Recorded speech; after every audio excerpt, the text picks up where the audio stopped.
3, verse number 16. Om Namo Bhagavate Vasudevaya. Om Namo Bhagavate Vasudevaya.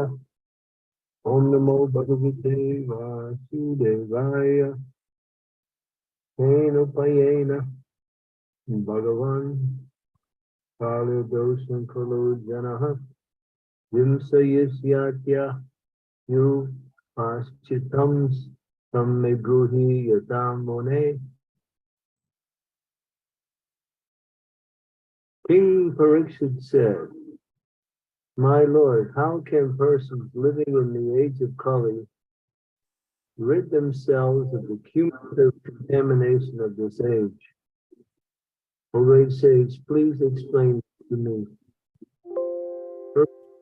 Parikshit was a compassionate, saintly ruler. Thus, after hearing the abominable qualities of the age of Kali, he naturally inquired as to how those born in this age can free themselves from inherent contamination.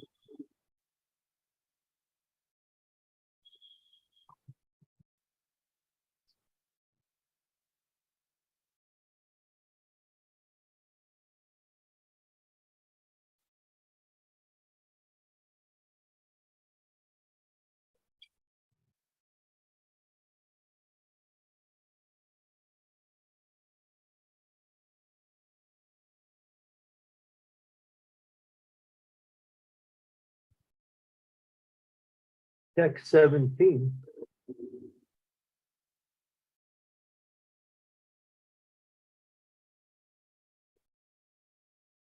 Yugani Yuga Dharmaschaha Nama Pralaya Kalpayaho Palayeshwara Rupasya Dasim Vishnur Mahatmanaha. Please explain the different ages of universal history, the special qualities of each age, the duration of cosmic maintenance and destruction, and the movements of time, which is a direct representation of the Supreme Soul, the personality of Godhead, Lord Vishnu.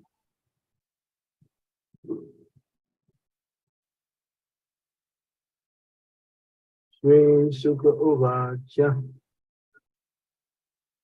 Vate Pavartate Dharma Chattupatha Janardritaha Sasyam Daya Subodhanam Itipada Vivonipa.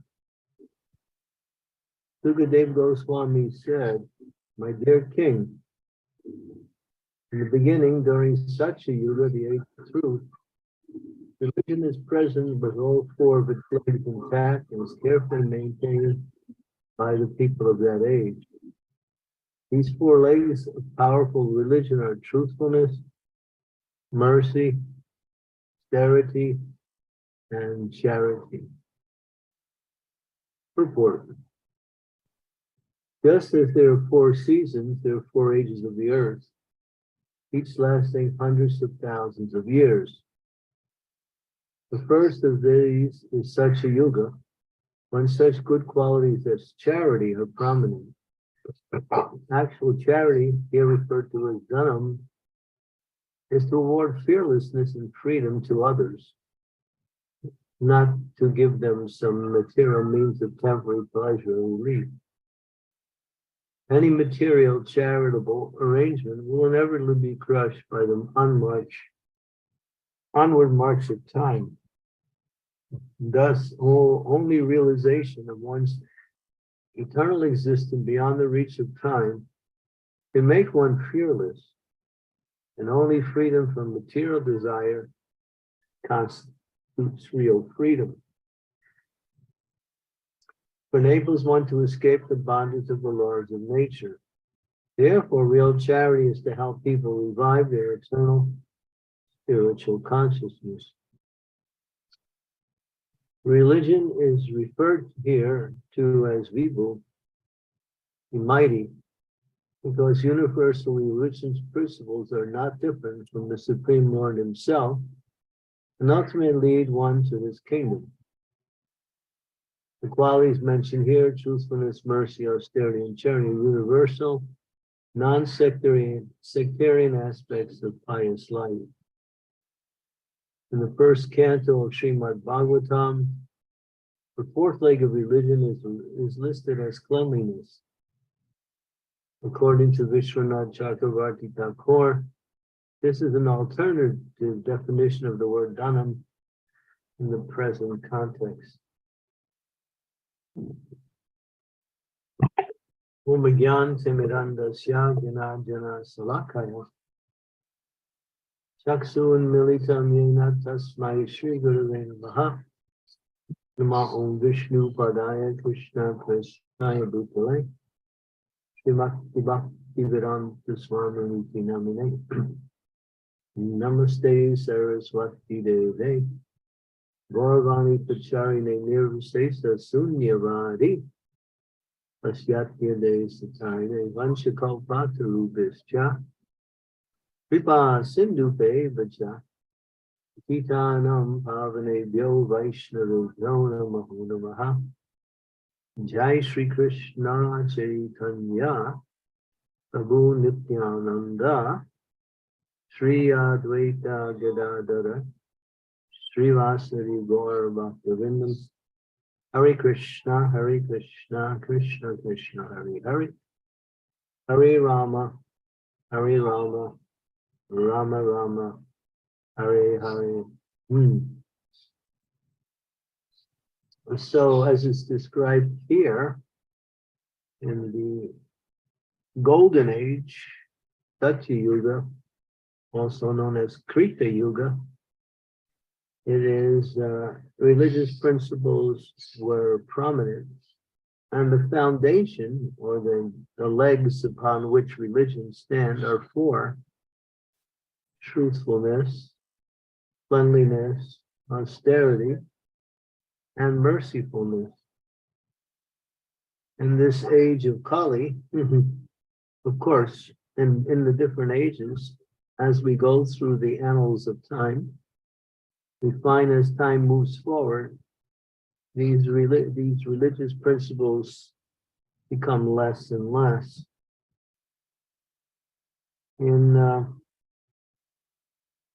As we mentioned, Satya Yuga, all four are prominent in full. As we move into the next age,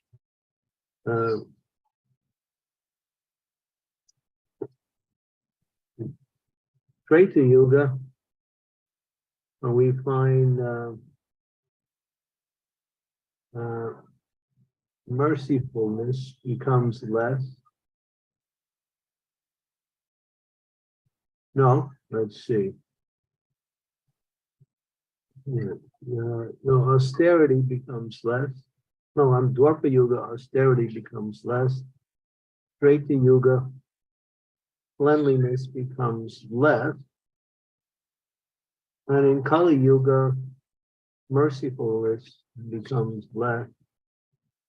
There is an inkling of truthfulness left in Kali Yuga.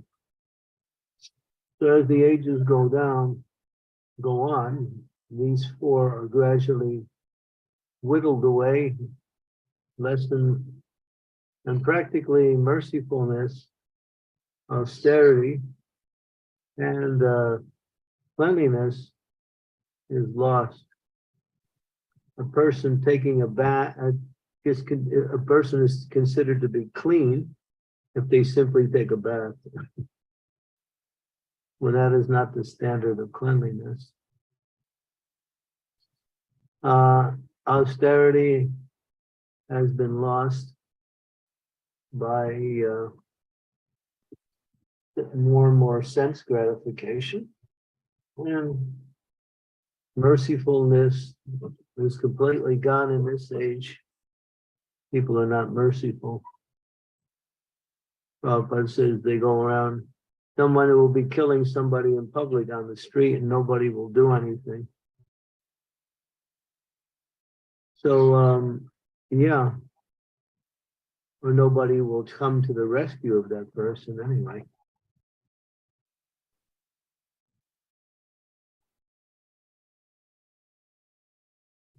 And so you'll see And these four principles that we follow when we take our initiation, each one of them is meant to counteract one of these sinful life activities, or one to support. So illicit sex destroys cleanliness. Meat eating destroys mercifulness. Intoxication destroys austerity. And frivolous activity and gambling destroys truthfulness. There is an element of truthfulness there. So that's why it's been given that if you want to be free from all sinful activity, you must follow these four regulative principles according to how they are given. They are absolute principles.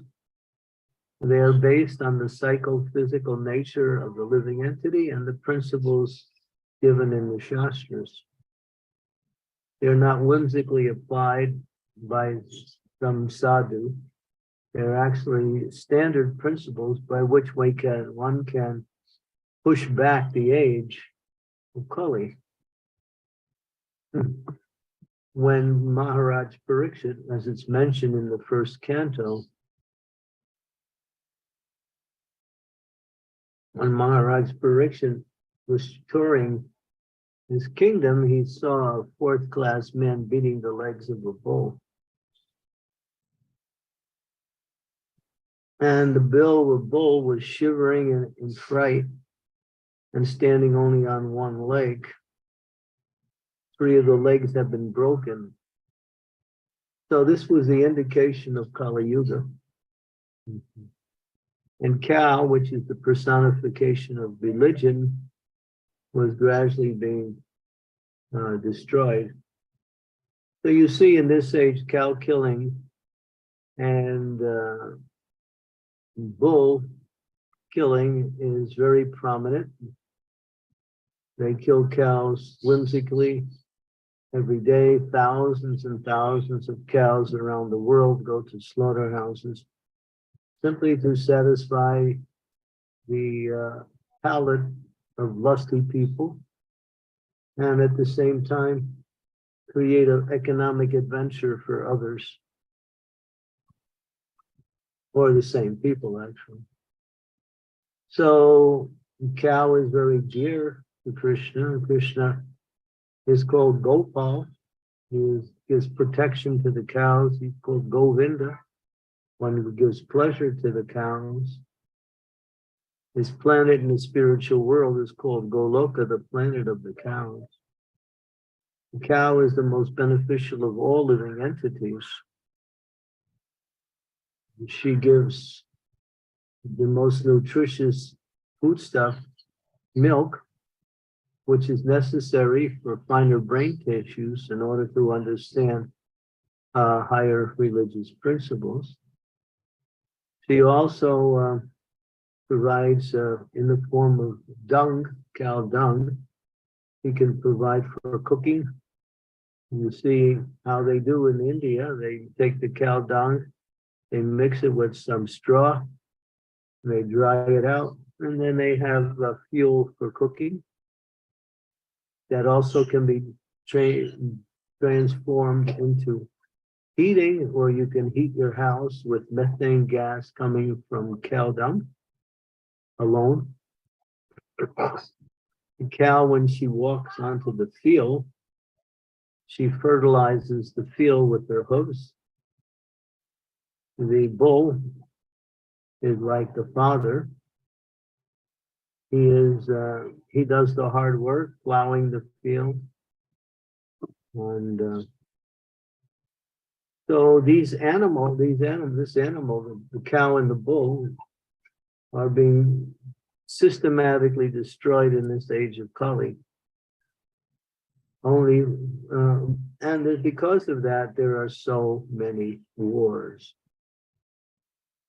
Cow killing and wars are directly related, not indirectly, but directly. Even one great philanthropist, I forget his name, George Bernard Shaw. Yeah, that's who it was, George Bernard Shaw. He was a philanthropist. He also wrote that, we sit down in our tables and we gorge ourselves in the dead bodies of animals. But we don't learn, but then he wrote in his poetry, literature, that this is directly connected to war. And he even knew that. He wasn't a practicing spiritualist, he was just a philanthropist. So this is mentioned in the Shastras. As soon as people stop cow killing, to start protecting cows, at least 60 to 70% of the problems in the world will no longer be there. But this is Kali's program to destroy the cow, exploit the cow. Even we understand the benefit of the cow in so many other ways, such as now they have, even in the secular world, they have cow therapy, where people who have psychological problems with depression and stress, are allowed to go to stay with cows. And then by being with the cows for some time in an organized environment, these people gradually reduce and eliminate their stress and anxiety. Cows are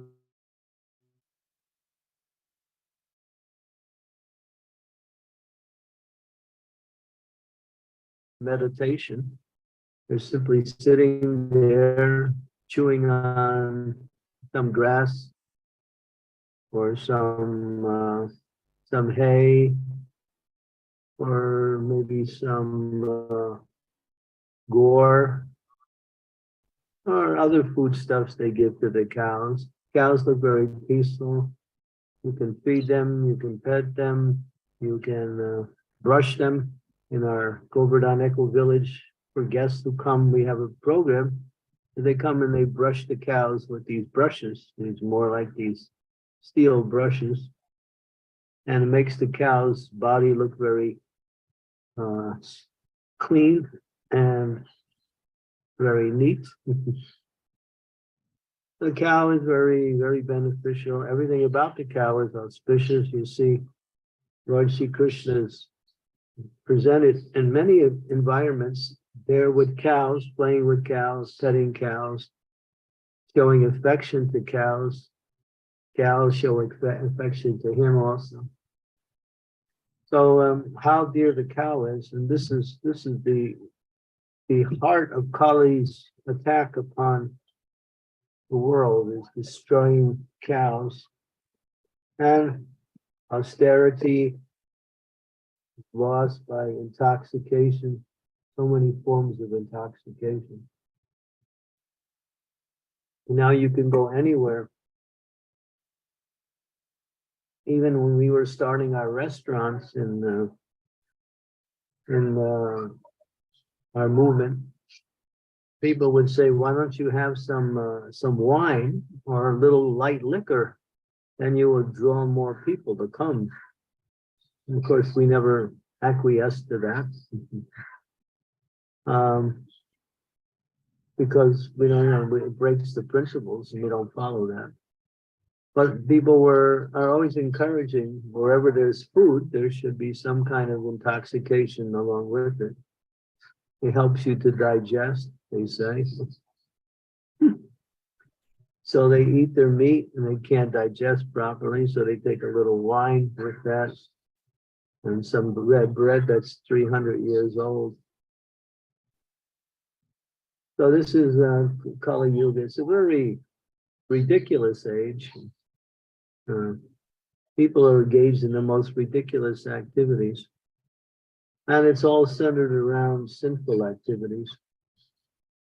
Illicit sex is everywhere. I think there was some statistic I came across many years ago that in the UK, the United Kingdom, by the time a boy is 11 years old, he will have tried everything. That statistic was that more than 50% of young people, more than 50, have tried everything by the age of 11. And there is prostitution, legal prostitution set up in different places around the world.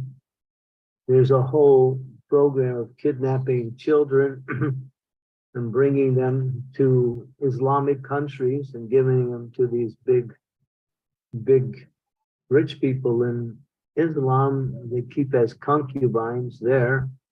And it's like it's slave trade. It's a very big business in today's world. Never let your children, young children, alone on the streets, because there's people who drive by in cars picking up children, and then that's the last time you see them. And then they ship them immediately to different places, and finally they wind up in the Middle East or some other country as someone's prostitute. And that's male and female, they're not just female. So yeah, slave trade is very, very prominent in the world today. The statistics actually show that. And these are done by very powerful people who have a lot of influence and use this to make millions and millions of dollars. So Kali Yuga is really bad. I was driving with one devotee in the UK, and then we were driving, and the UK speed limit is about 80 miles an hour on the motorway. So one car, we were going about 80, one car just easily passed us by so fast.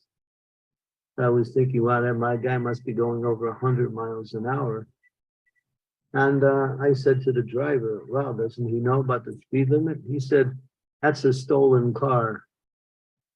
That person who's driving it has just stolen that car. And they will drive it to the docks and park it there, and they have their ships waiting. And they collect all these stolen cars and then send them to other countries to resell them. So there's so much crime in this world, both small and big, that everywhere you go, it's a very, very sinful atmosphere. So this is the age of Kali. So then we'll hear, and we see these different deficiencies. Mercifulness, truthfulness is still there because of the devotees of God. Because of the devotees of God, there's an element of truthfulness that still circulates within the human society, but that's also being challenged by lying propaganda, by bogus persons setting themselves as religious leaders and using that position to exploit others, to get money, to get followers, and to get some kind of false prestige. So this age is so bad, and it's going to get worse. We were reading from the previous chapter how things will deteriorate so bad that people will no longer live more than 25 years. The devotees will be hiding underground at the end of Kali Yuga, and monsters will be roaming the earth. These movies you see with all of these prehistoric monsters, the dinosaurs, these are not something created. These are actual beings. They are the effects of the end of Kali Yuga. It becomes so bad. So this material world is what it is. Krishna says, Dukalayam Shashvatam. You can't make it nice here, and you can't stay here. It's just the way it is. So the idea is and you'll see the solution. Maharaj Parikshit is asking Sukadeva Goswami, after hearing, as we did from the previous chapter, the horrors of this age. Now he will give the formula for to push back the effects of the age of Kali. And so Therefore, devotees should be very aware of these four sinful activities: uncleanliness, austerity, lying, propaganda, and not austerity, but intoxication, meat eating, gambling, illicit sex. All of these things are Kali's program for polluting the entire world. That's why with the religious circles, we very strictly follow them. And if you do, and chant the Hare Krishna Maha Mantra regularly, you'll be free from the effects of the age of Kali. We can't break these principles. As it says, these are the foundation by which religion flourishes. They're the foundation by which one keeps away the effects of Kali Yuga. Follow these four principles: no meat eating, no fish, no eggs, no onions, no garlic, no tea, no coffee, no caffeine. Sex only for the procreation of children and only within marriage at a regulated time, according to the principles. No intoxication. That means no television. It's a form of intoxication also. No, liquor, alcohol, various intoxicates, drugs. Even people get intoxicated on prescription drugs. In fact, that's very big nowadays.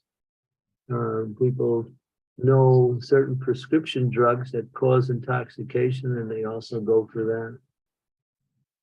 There's different ways that one person can destroy their natural mindset through various forms of intoxication. So that's there. And as I mentioned, television is another form of intoxication because it propagates these other sinful activities. And of course, lying, propaganda. One should hear from the scriptures. One should hear from the great souls who are in line with Krishna in the Parampara system.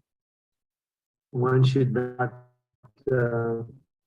read books based on material love, the romances about people in the material world. So yeah, follow this very carefully and you'll always be free from all distress and anxiety. As soon as you start deviating in these regulative principles, you will find yourself having so many problems. Okay. Hare Krishna.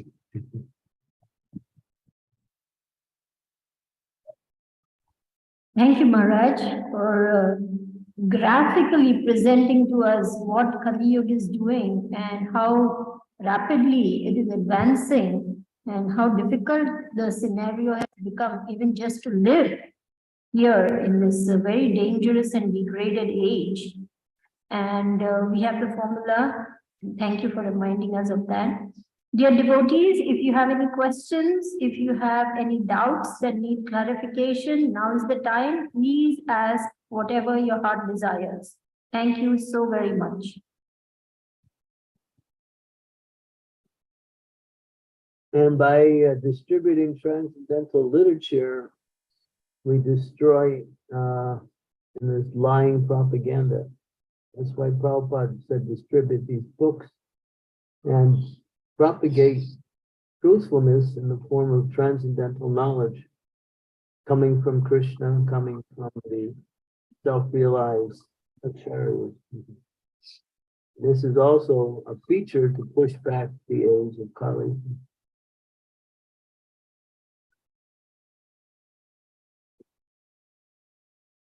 Thank you, Maharaj.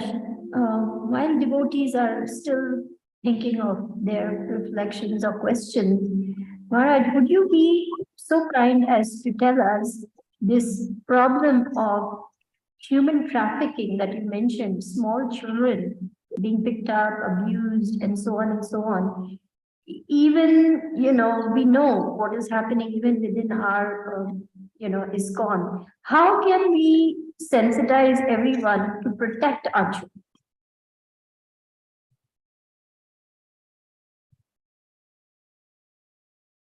You mean in a practical way? Yes, Guru. Yes, Maharaj. Well, I just told you, take care of your children and don't let young children alone on the street. Because even when I was in the United States, they had a system where on all the cell phones people have, as soon as there was a report of a missing child, then immediately that would come on your cell phone. And then sometimes people saw these cars pulling up and picking up kids and putting them in. And then they would get the license plate, so they would give the description of the vehicle with the license plate. So yeah, they're trying to do that from the political way or from the secular way. But leaving kids alone on the streets to play is a little dangerous. That's why they should be always in what we say, parental guidance or care or some supervision.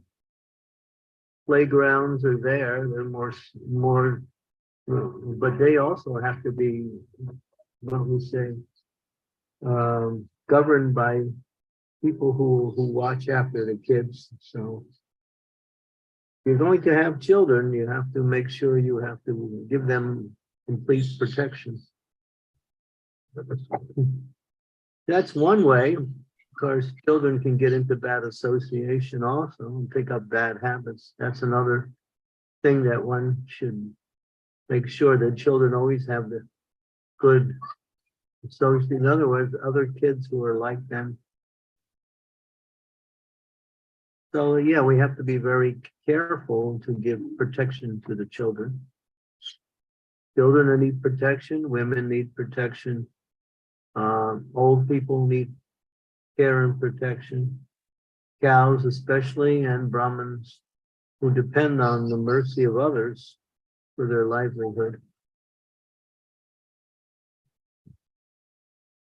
Thank you, Maharaj. Thank you for pointing out the 5 groups of people in society that need protection.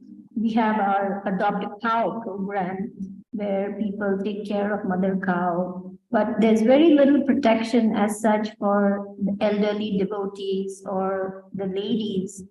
And as for children, there are so many children even in our ISKCON who are not really taken care of properly, what to speak of brahmanas. So there's a lot of work in terms of devotee care also in our society.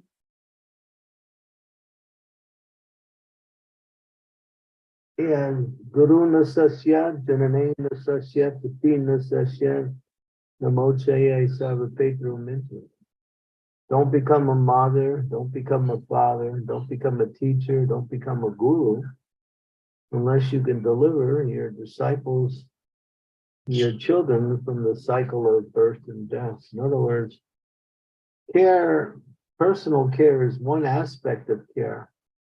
Complete care and the prominent care is to guide them on the path of Krishna consciousness.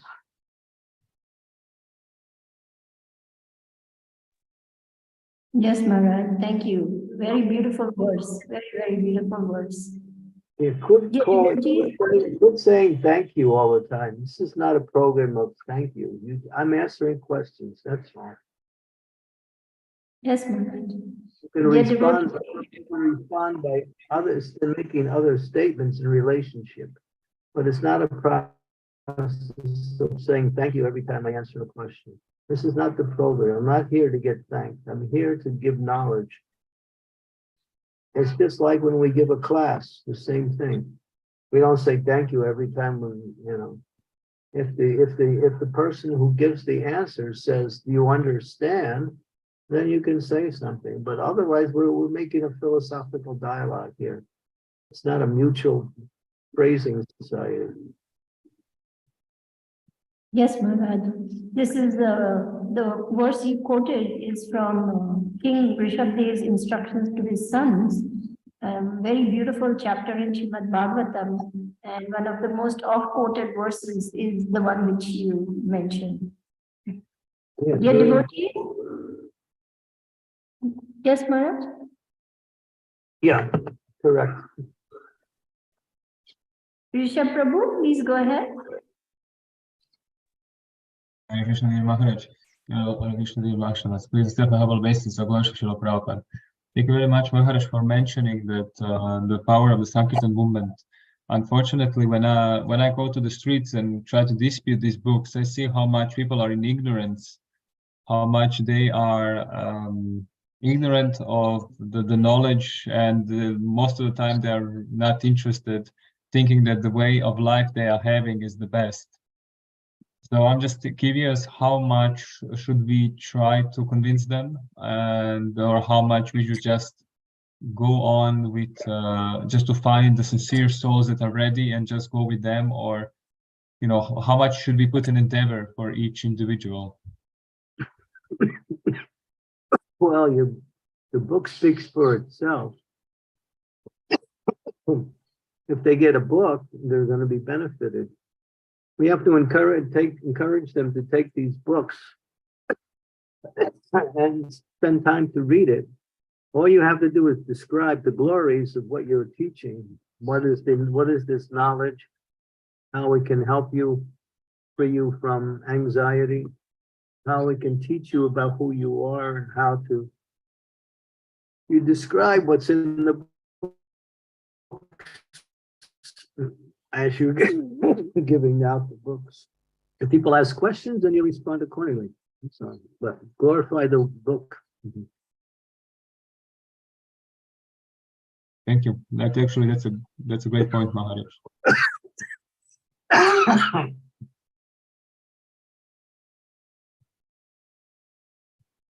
Stalin Mataji, please go ahead. Hare Krishna, please accept my humble obeisances. All glories to you and all glories to all devotees here and all glories to Srila Prabhupada.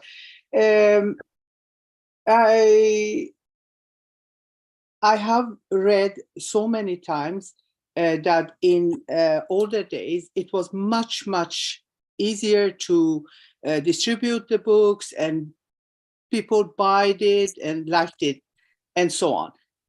But now it's get more difficult. What I understand also is they have changed. There are so many changes have been done in. I have myself of Srimad Bhagavatam, the old one and the new one, and I see that they have been changing. So could it be that it gives a bad energy, that it makes it more difficult because it doesn't have that authenticity that Srila Prabhupada had it in it. His word, his translation was in it without any bad things. So then was much easier to distribute, but not now. Could it be that's why that they have changed a lot in the books? No, not at all. There's no changes in the books. There's just clarifications of certain principles that needed to be adopted. And that was done by Prabhupada himself. Prabhupada said, change the mistakes in the literature. There were grammatical mistakes. There were mistakes in the translations from Prabhupada's words to what was put on paper. Nothing's been changed. The books are just as good as they ever were. And to say that we're having more trouble distributing books now is not true. I think books are going out just like they always were. If you check out the scores, you'll see that we're hundreds and thousands of books are going out every year. So I don't think book distribution has taken a decline. The only difference was maybe years ago there were more people distributing books than there are now. And therefore, when you have more people distributing, obviously you distribute more books. But the books are going out. Big scores are there. Devotees, there's one devotee who distributes 2,000 to 3,000 books a day, every day. He's in America. His name is Mahotsav.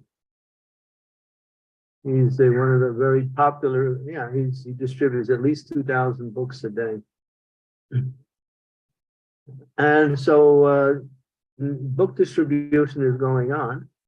We have somehow diversified our society in with that. Years ago, we didn't have too many different services. Now we have hundreds and hundreds of different services. And so, of course, we have more people now.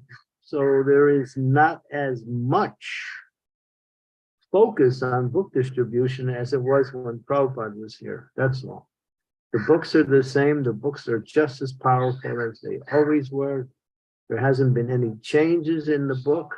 Nothing bad has come into the books. I don't know where you get that idea. That's just completely wrong. The books are transcendental. They're Prabhupada's words. If you want to go deeper into what happened, there is an explanation of the different changes that were made, but there was nothing changed in the philosophy itself, just in the way the text was worded. In a few cases and a few corrections here and there, there were 259 changes in Prabhupada's Bhagavad Gita.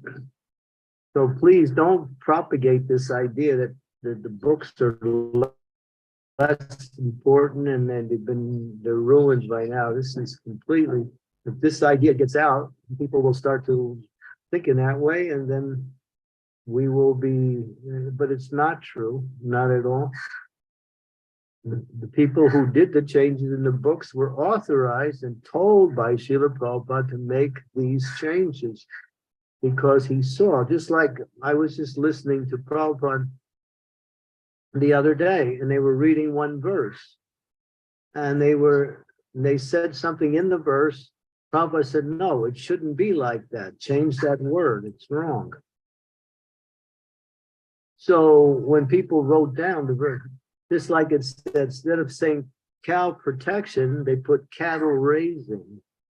When Prabhupada saw that, he said, what is this cattle raising? That was in the original Gita. You can still read it.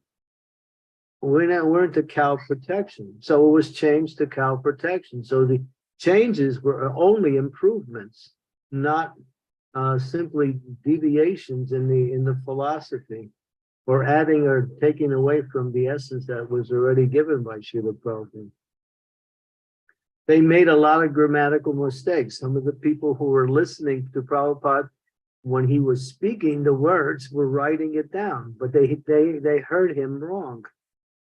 They wrote down the wrong words. And the proofreaders a lot of times didn't catch some of the mistakes. So yeah. The books are just as good, or even, you might even say better than they ever were. There's no decline in that. And book distribution has not taken a decline. And books are going out like crazy. Every year, during the Christmas marathon, hundreds and thousands of books. Connect to the BBT. You can find out the scores for all the temples for each month. They do it according to individuals. They do it according to book points. They do it according to what they call it. What's the other point system? Book points and Rishabh. There's book points, and then there is what's the other point system? I don't think Lakshmi points, but I'm not sure that they count it. So. Yeah. Lakshmi points, yeah, sorry. Lakshmi points. So, yeah.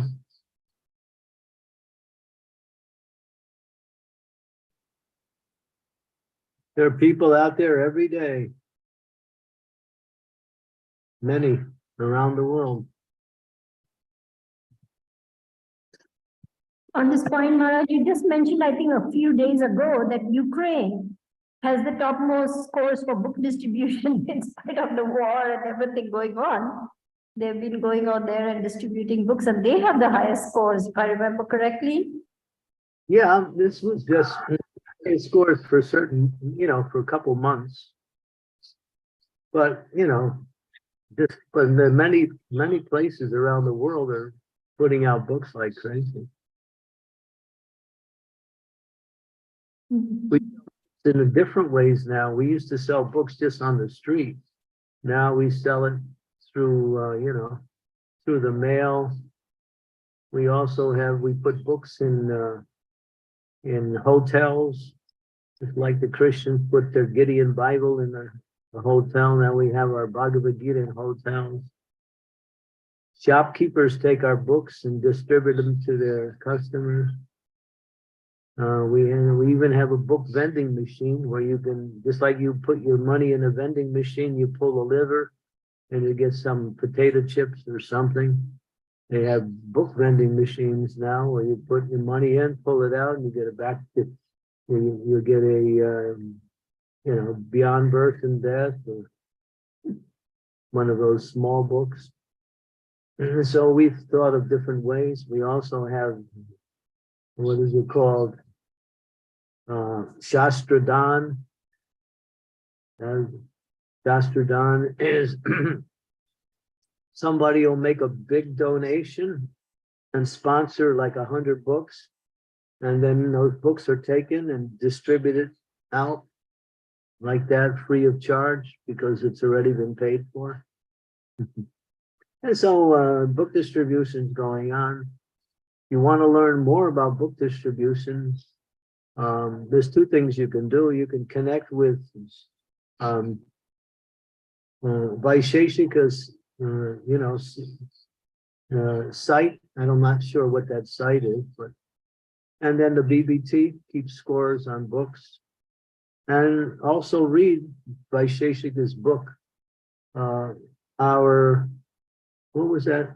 What's the name of that book? Our Family business. Family Business. Our Family Business. The history of book distribution is there. It's a beautiful book, it's worth reading.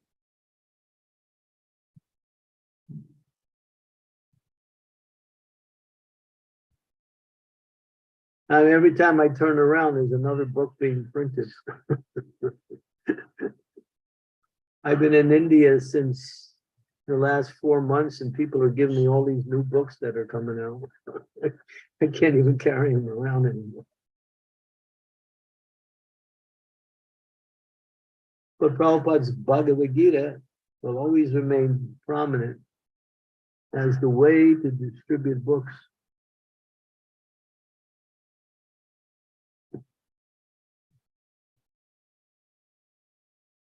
Yeah.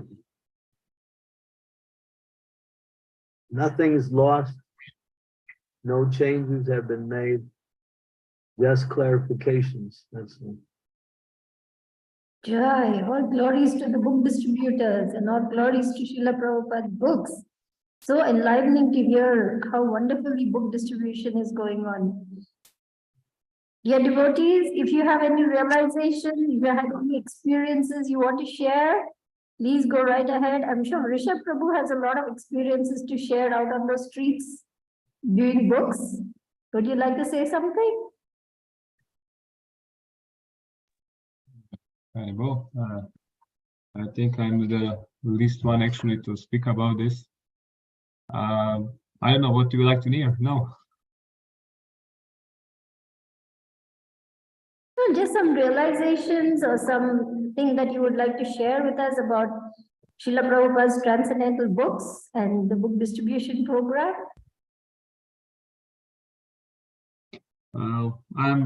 I have to say that I'm really grateful for being engaged in such a service. It is the most intense service and the most purifying service and the most loving service. It's like a bittersweet combination of trying to renounce your material desires and trying to purely serve the spiritual master. And yeah, the moment I actually start to follow Gurudev's instructions, especially at one point he told me to start distributing only Bhagavad Gitas, and I was meditating on it, and then it was a few months until we get some English Bhagavad Gitas, and then at the moment I started to distribute them, I just see the magic happening. And the biggest point about boost distribution, it doesn't have anything to do with you. And it's like doesn't have anything to do with you, and you're just trying to take away your mind and yourself from being a stoppage of the mercy of Guru. So every day I'm practicing it. Every day I knew. Yeah. There are so many similar testimonies. Everyone who distributes books will tell you it's a higher taste.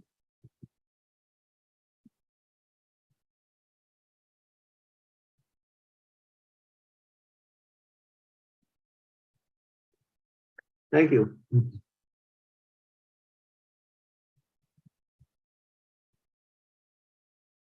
Raj Prabhu, would you like to say something? I know you've been distributing books too.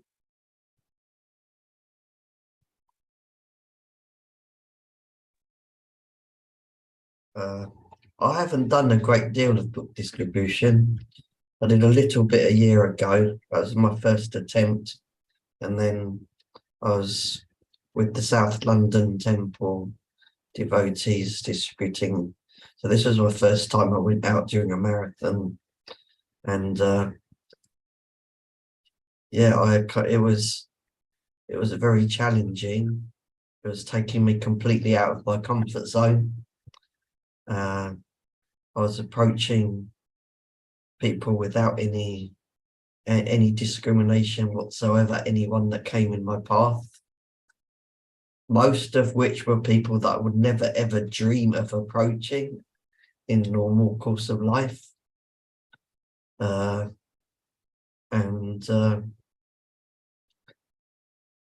it was at the same time, I was relishing it. Even when you get insulted and you get abused, but I was still relishing it. And it's got some magic to it. And when someone takes a book and you're like so happy for them, and yeah, I'm looking forward to doing more this year. We're going to be doing some during all year round, so I'm looking forward to doing more. Hey, thank you. You continue and Krishna will empower you to do more and more. Thank you, Maharaj. Your Prabhupada is very much eager to get his books distributed. Anyone who does that will get the special mercy of Srila Prabhupada.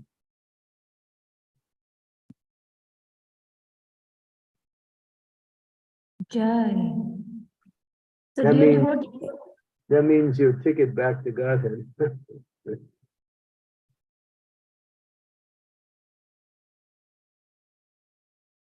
so it looks like there are no more questions, Maharaj. I don't see any raised hands, and I don't see anybody saying anything in the chat either. So it looks like we have run out of questions. Oh, Okay. Raj, go ahead. Raj Prabhu has raised his hand. Mute. Maharaj, you're talking about giving others protection. And of course, we can always endeavour to give out what protection that we may be able to, but ultimately we're on attack. There's like all sorts of nonsense going on from all angles, and we don't have any control over it because there's monsters everywhere, and we can't. Who are we to give protection ultimately? So we can just do what we can really and try and engage in the process as much as possible. The process of devotional service, I guess. As the purport said today, giving protection means to give Krishna consciousness. But also, we also give material protection if we have responsibilities with people in those different categories. Anyone in the position of leadership or control has a responsibility to protect it. So that's why we're having these programs every day. So by giving out transcendental knowledge, we can somehow or other understand deeper how to live our life in Krishna consciousness, which will protect us from the wrecks of the age of Kali.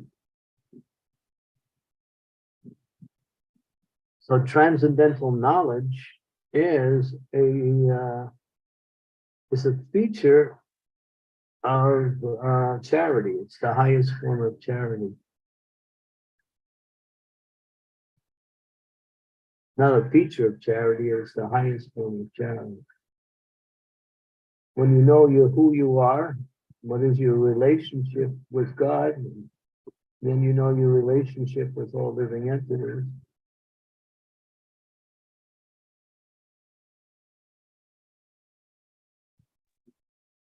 Lalit Mataji, please go ahead. Please forgive me. I'm a mother of 6 children. When I sent my children to the daycare or to the school, I had to trust the school system or the daycare system that they, in that moment, they protect my children. Is it wrong to have this expectation that the school have the responsibility to protect my children during the time my children are there? Yeah, that's the secular societies. The secular society can't protect themselves with the sense of protecting others. Therefore, Prabhupada wanted these gurukuls. And also, he encouraged, and a lot of mothers are doing that, is homeschooling your children. In many countries around the world, they encourage homeschooling, puts a less of a burden on the school system too. So homeschooling is also an option. Every kid that I've met that's been homeschooled is always really much more brilliant than the average child.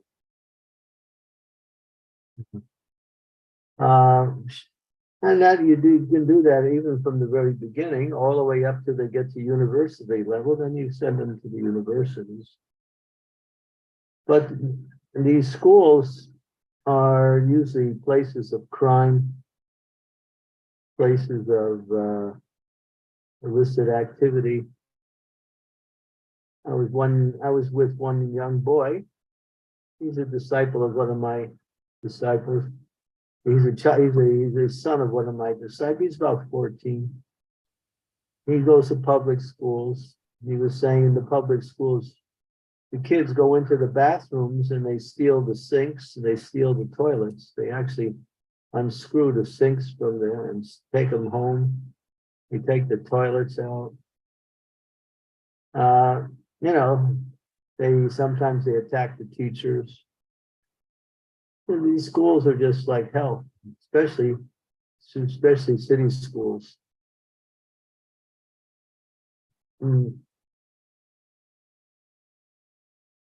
That's why people want to send people to private schools. They're a little bit better.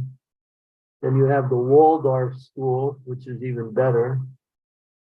The Waldorf school is a little bit progressive, but it's not ideal. Therefore, Prabhupada wanted these gurukuls.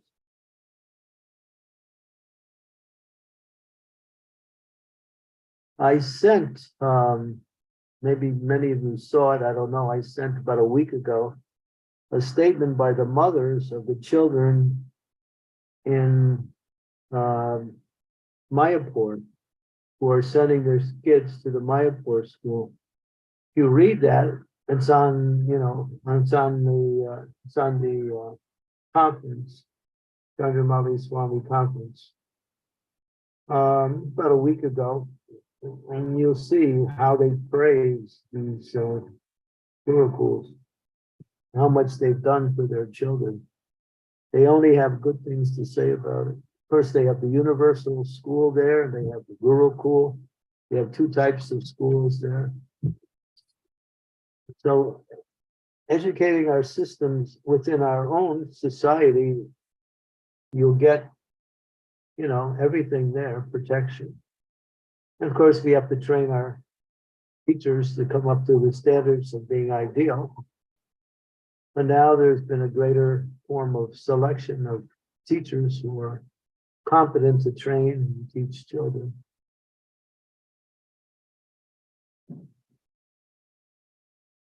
But public schools are just places of sinful activity and useless knowledge anyway. Srila Prabhupada said they are slaughterhouses for the children. As Bhakti Vinod Thakur says, modern education destroys all the good qualities of the individual.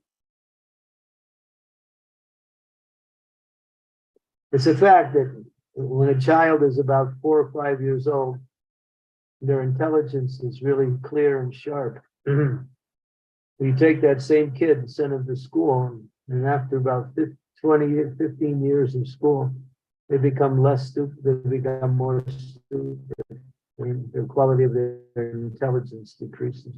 This is a statistic.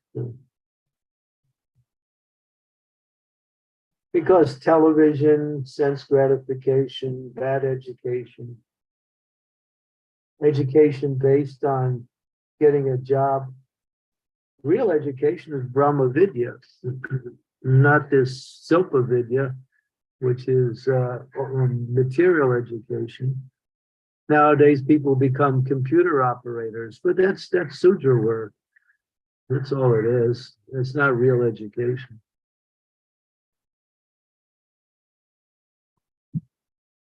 Education comes from the word educare. Educare is a Latin word which means to bring out. The real education means to bring out what is already there within the living entity's consciousness. That is real education. Not learning how many people are in China or who was the latest president in Uganda. This is not this is useless stuff, we can't even do anything with it. I know one devotee, he's a good friend of mine. He teaches in one country, and he has to teach evolution, Darwinian evolution. So he's a devotee, and he tells his students, what I'm teaching you, I don't believe it. He tells that to the students. But he teaches it anyway as a job. But he lets them know he doesn't agree with what he's teaching. He's just following the books. That's somehow the school systems allowed him to continue to teach. Because it's a job, and bringing school kids to school is another job. They don't care about the education of the kids. You want real education, you have to give them a combination of secular subjects and spiritual knowledge and guidance, practical application of that knowledge. That's why our gurukuls and homeschooling, for those who can't go to Gurukul, are the alternatives.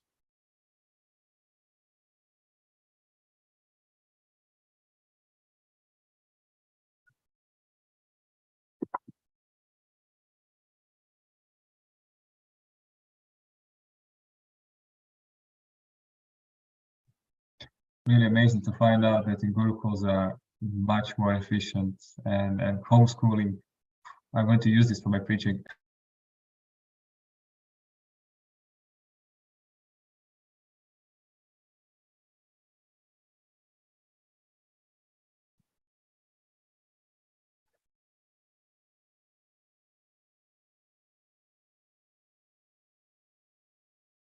Okay, we can stop here. Thank you very much. All glories to Srila Prabhupada.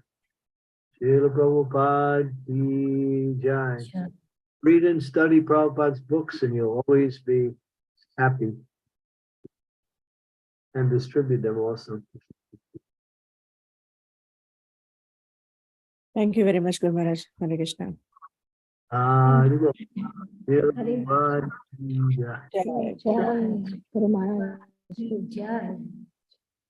Thank you, all dear devotees. Hare Krishna. Krishna. Mataji, please Thank you, click Guru on Maharaj. more Hare and Krishna. stop live stream, Mataji. Stop the live stream. Yeah, click on more again and stop live stream. I'm not able to get the button for that. You have to go into the Zoom. Oh, yeah.